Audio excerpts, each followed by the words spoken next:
Вы когда-нибудь задумывались, сколько в вашей жизни вещей, без которых вы не можете прожить и дня? Я про те маленькие и большие привычки, которые незаметно становятся частью нашей жизни. Кофе по утрам, сладкое, сигареты, алкоголь, сериалы и, конечно же, смартфон, который всегда под рукой от момента твоего пробуждения и до момента сна.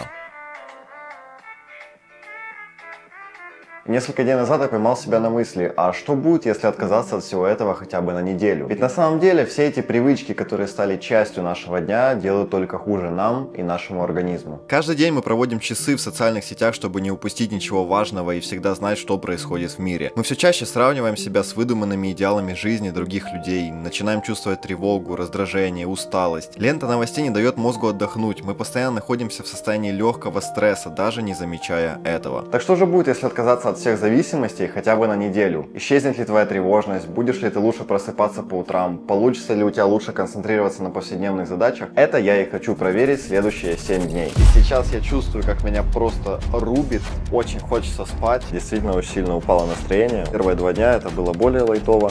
3-й день прямо рубит жестко. Настолько сильно отсутствует любая энергия. Отказ от кофе — это очень серьезная такая штука. Кофе — достаточно сильная зависимость. Полностью отказ от дофамина — это трудоемкий тяжелый процесс. Итак, правило этого челленджа. Следующие 7 дней мне нельзя будет пользоваться никакими соцсетями, нельзя будет смотреть фильмы, смотреть сериалы, слушать музыку. По еде мне нельзя будет есть сахар и сахаросодержащие продукты, исключая, конечно же, овощи и фрукты, потому что это натуральная еда. Также мне нужно будет просыпаться в 7 утра и время от времени делать зарядку, спорт. Это нужно для того, чтобы мне было легче переносить отказ от зависимостей. И, конечно, самое главное, если я не смогу выполнить этот челлендж, то я стригусь на лысо.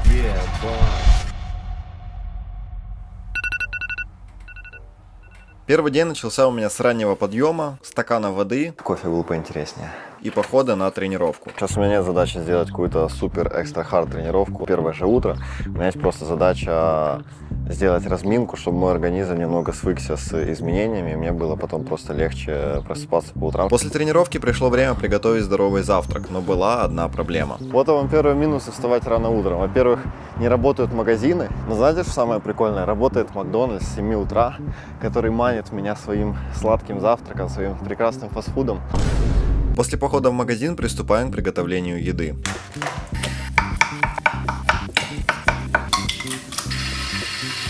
Итак, первый завтрак — это у нас гречка с курочкой, плюс свежий огурец, помидор, авокадо. На десерт у нас абрикосики и йогурт без сахара, без добавления всяких, просто натуральный йогурт с загустителем. Честно признаться, наверное, последние 10 лет я не помню, чтобы я завтракал без ютуба, без какого-то там тиктока, без фильмика. Опыт интересный. После завтрака я приступил к работе, но уже после обеда почувствовал первые последствия своего эксперимента. Сейчас у нас уже 3 часа дня на часах, и на самом деле я начинаю чувствовать те последствия своего решения отказаться от всего дофамина, потому что я же отказался еще и от кофе, и от чая. Я привык в день пить по 2 чашки чая, одну, как только я проснулся, и вторую где-то в обед, примерно вот в это время, в 3-4 часа. И сейчас я чувствую, как меня просто рубит, очень хочется спать. Мой организм уже привык, что он на таких условно бустерах. Сейчас я еду к зубному, и потом уже будет второй обед, потому что без сладкого, без мучного очень хочется есть. Я вообще не наедаюсь никакой едой, хотя как бы ем курицу, куриное филе, гречку, там это еда, которая богата протеинами. Почему-то хочется есть постоянно. Это очень тяжело. Бюджет будет страдать от этого капитально. Но что же такое этот ваш дофамин и почему все пытаются от него отказаться? Представь, что ты идешь по лесу, тебе очень жарко, вода закончилась 2 часа назад, и ты невероятно хочешь пить. Я думаю, у каждого было состояние, когда за бутылку воды ты готов убить. И вот через какое-то время ты видишь под кустом целый литр прохладной освежающей воды. В этот момент в твоей голове мозг расценивает эту бутылку как невероятно важную находку, которая спасет тебя от жажды, и активирует нейроны, которые выбрасывают дофамин в твой организм. Ты испытываешь настоящую эйфорию и огромное облегчение. Дофамин усиливает радость от предвкушения питья, дает тебе мотивацию и фокус. Что бы то ни было, тебе нужна эта бутылка воды. Именно поэтому дофамин невероятно важен в нашей жизни, но, к сожалению, не все его умеют правильно использовать. Второй день прошел так же, как и первый. Утреннее пробуждение, тренировка, завтрак, работа. Но действительно серьезные изменения в своем состоянии я почувствовал уже в середине 3-го дня. Сейчас я реально действительно почувствовал, что такое отказ от дофамина, потому что последние 3 дня радость от жизни вот так вот отрубили. Действительно очень сильно упало настроение. В общем и целом оно упало. Просто каждый день встаешь без настроения. Особенно, когда ты просыпаешься еще рано утром, идешь на тренировку. То есть первые 2 дня это было более лайтово. 3-й день прямо рубит жестко. Мне кажется, это нормальный процесс, потому что когда ты долго зависим от чего-то, у тебя идет определенный процесс адаптации, когда ты от этого отказываешься. И, видимо, этот процесс адаптации еще идет, но я надеюсь, хотя бы там на день 5-6 он уже пройдет, и я адаптируюсь, и мне станет гораздо легче без этих вещей. Остаток дня я провел за работой, и уже в начале 4-го дня я почувствовал положительные изменения в своем состоянии. Доброе утро, 4-й день. Я готовлю сейчас себе завтрак. И по изменениям хочу сказать, что я уже привык почти к такому режиму. Первые дни организму было очень тяжело перестроиться. Для него это просто непривычно. Но сейчас уже я вижу, что изменения вступают в силу. Уже просыпаюсь не полностью раздавленным в ужасном настроении. Я уже просыпаюсь в настроении что-то делать. У меня уже есть определенная мотивация. Мне уже гораздо лучше в плане психологического состояния, в плане ментального здоровья, потому что я стал гораздо более спокоен. Сейчас все меняется, и действительно настроение начинает улучшаться с каждым днем. После завтрака я поехал на работу, и уже в течение дня я начал понимать, что на моем состоянии сильно сказываются ранние подъемы и отказ от кофеина. Настолько сильно отсутствует любая энергия, но это просто. Я с утра говорил, что тело начинает привыкать восстанавливаться, но все равно еще я чувствую такое вот легкое отторжение. Не хочется ничего делать. Ты не можешь посмотреть какой-то фильм, не можешь посмотреть ютубчик, ничего не можешь делать. Я ужасно хочу спать. Раньше я ложился где-то в 12, потому что вставал в 9. Сейчас у меня ритм сдвинулся из-за того, что я просыпаюсь каждый день в 7 утра. Уже в 10 часов я никакой, в 9, в 10 часов я уже такой вареный, я уже хочу спать. Почему все говорят, что переизбыток дофамина вреден для нас и нашего организма? Ведь по логике, чем больше дофамина, тем больше и мотивации что-то делать, правда?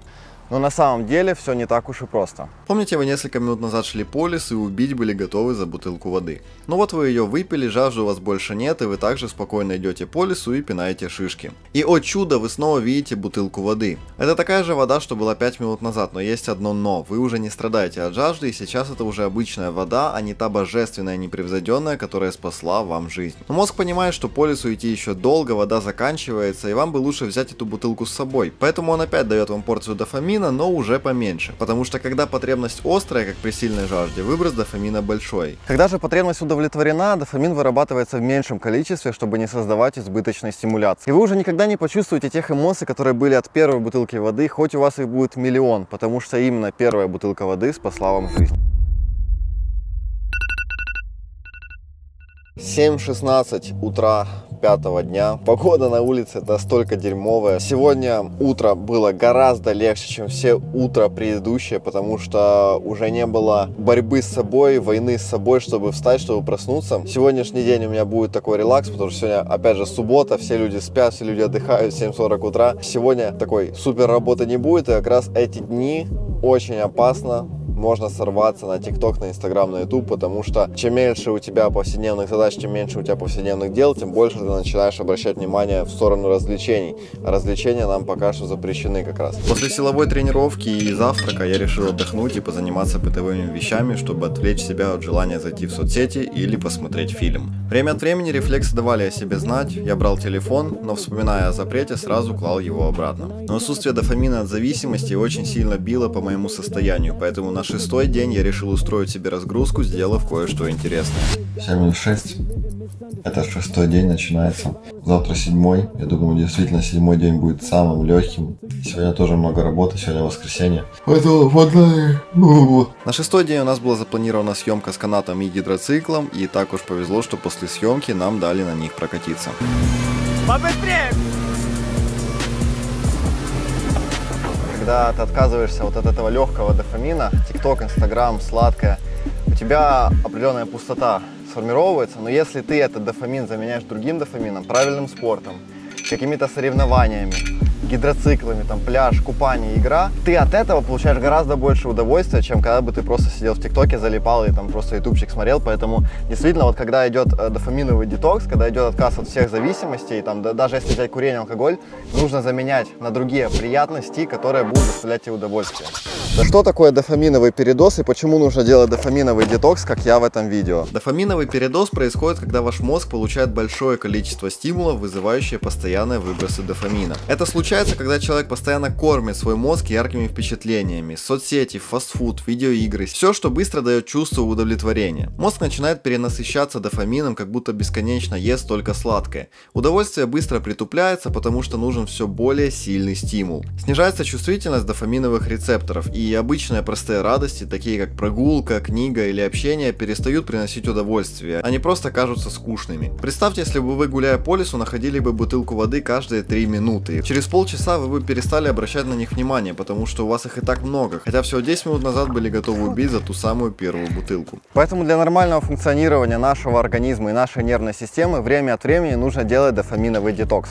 А как сделать его правильно, я написал у себя в телеграм-канале. Там ты найдешь полный гайд, как сделать правильно дофаминовый детокс, чтобы уже через неделю почувствовать себя другим человеком. 7-й день по обычаю начался с подъема в 7 утра и тренировки. Как бы прошло 7 дней, я думал, что через 7 дней мне вообще будет легко. Первые заряды по утрам, в плане отказа от дофамина. Но честно, ни хрена не легко. Да, понятно, организм уже не так сопротивляется этим изменениям. Они у тебя проходят гораздо легче, и ты не просто как какашка там размазанная, без настроения ходишь. Полностью отказ от дофамина — это очень такой трудоемкий, тяжелый процесс, который должен делаться комплексно. Если на этом видео будет 1000 лайков, я живу 30 дней без дофамина. Вот это уже будет настоящее испытание. С каждым днем тренировки давались мне все легче и легче, и после нее я поехал на завтрак, где меня ждали новые дофаминовые соблазны. С утра курочка с огурчиками, такой белковый завтрак, без всякой там каши, чтобы было максимально белка, максимально много сил. И в то время, как я ем прекрасную курицу с овощами, моя девушка пирожок жирный, промасленный, быстрыми углеводами, с капустой ест и даже не стесняется при мне есть, когда у меня вот такая вот красота с огурчиками, с помидорчиками. Соблазнять меня хочешь, да, этими пирожками? Да.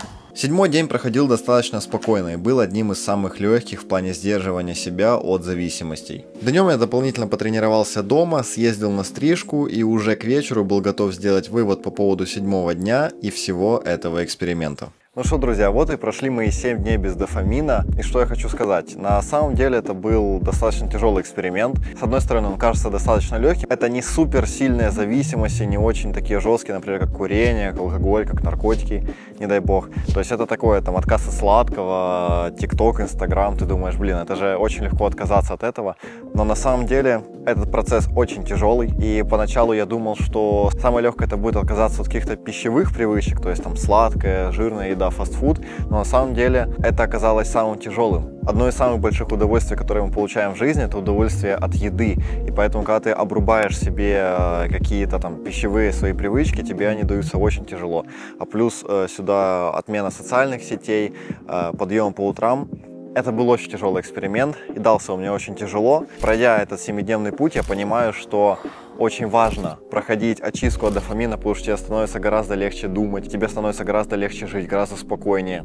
И на самом деле, подводя итоги, я хочу сказать, что за эти 7 дней мне просто стало спокойнее жить. Ты не перегружаешь свою голову какими-то ненужными проблемами, о которых ты вообще не должен думать. У тебя гораздо легче структурируется твоя жизнь, структурируется память. Я меньше перестал забывать каких-то вещей, меньше нагружена твоя голова, твоя нервная система, ты более спокоен, ты более продуктивен становишься, потому что мелкие сигналы, которые мы получаем, новости, соцсети, оно все нас забивает, оно сбивает нас с какой-то нашей главной цели, с какого-то нашего ритма. Поэтому, если вы хотите повторить тот же эксперимент, если вы хотите полную инструкцию, то она у меня в телеграм-канале. Можете перейти и также сделать этот эксперимент над собой, посмотреть, получится ли у вас сделать 7 дней без дофамина, без неправильной еды, без соцсетей, и что из этого выйдет, какую пользу конкретно вам это принесет. Поэтому, если вам понравилось это видео, ставьте лайки, подписывайтесь на канал и пишите в комментариях, какой эксперимент следующий вы бы хотели видеть.